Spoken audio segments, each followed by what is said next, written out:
Hindi short hand की practice dictation 80 शब्द प्रति मिनट गति से डिक्टेशन 5 सेकंड में शुरू होगी। स्टार्ट। दुनिया भर में बदलती भू राजनीतिक परिस्थितियों के बीच रूस के विदेश मंत्री ने भारत के अन्य देशों के साथ संबंधों को लेकर जो कहा है उसे एक परिपक्व टिप्पणी कहा जा सकता है।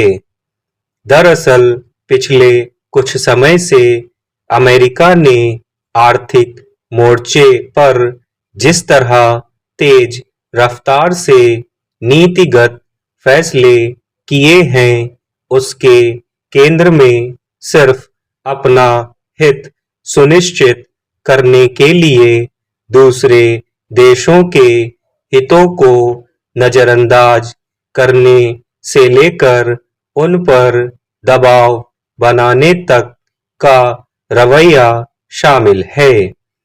इस क्रम में भारत कुछ ज्यादा ही निशाने पर लगता है, क्योंकि अमेरिका ने शुल्क लगाने से लेकर रूस से तेल आयात करने पर जुर्माना लगाकर कई तरह से भारत पर दबाव बनाने की कोशिश की, मगर भारत के लिए सबसे अहम चुनौती यह है कि वह किसी भी देश के नाहक दबाव के सामने किस हद तक समझौता कर सकता है।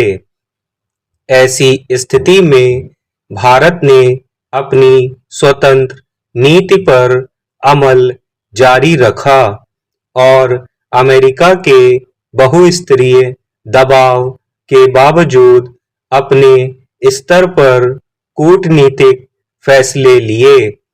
इसके तहत भारत ने बिना किसी आग्रह के यह तय किया कि किस देश के साथ उसे कैसा संबंध रखना है और किसे अपने सहयोगी के रूप में तरजीह देना है।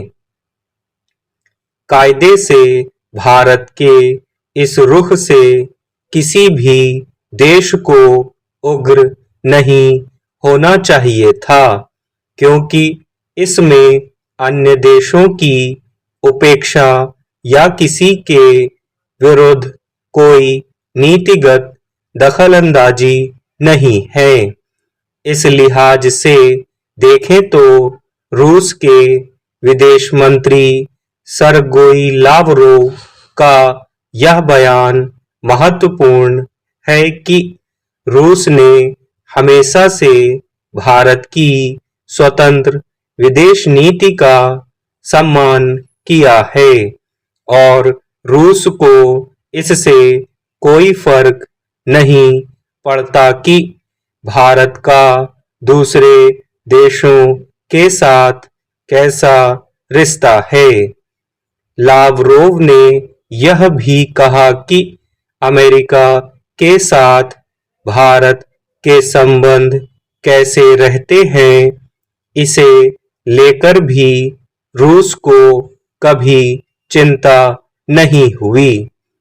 जाहिर है रूसी विदेश मंत्री का बयान एक स्वतंत्र और संप्रभु देश के रूप में भारत के कूटनीतिक फैसलों का सम्मान करने के साथ साथ अपने ऊपर भरोसे की भी अभिव्यक्ति है।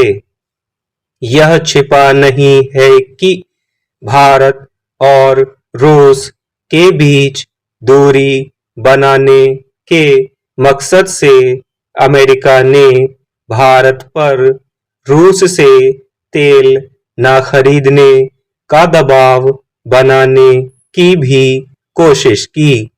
यह एक तरह से अमेरिका के अपने असुरक्षा बोध का सूचक और जल्दबाजी में किया गया फैसला था, मगर भारत ने अपनी जरूरत और हितों के अनुरूप ही इस संबंध में अपना रुख तय किया और रूस से तेल की खरीदारी जारी रखी। स्टॉप।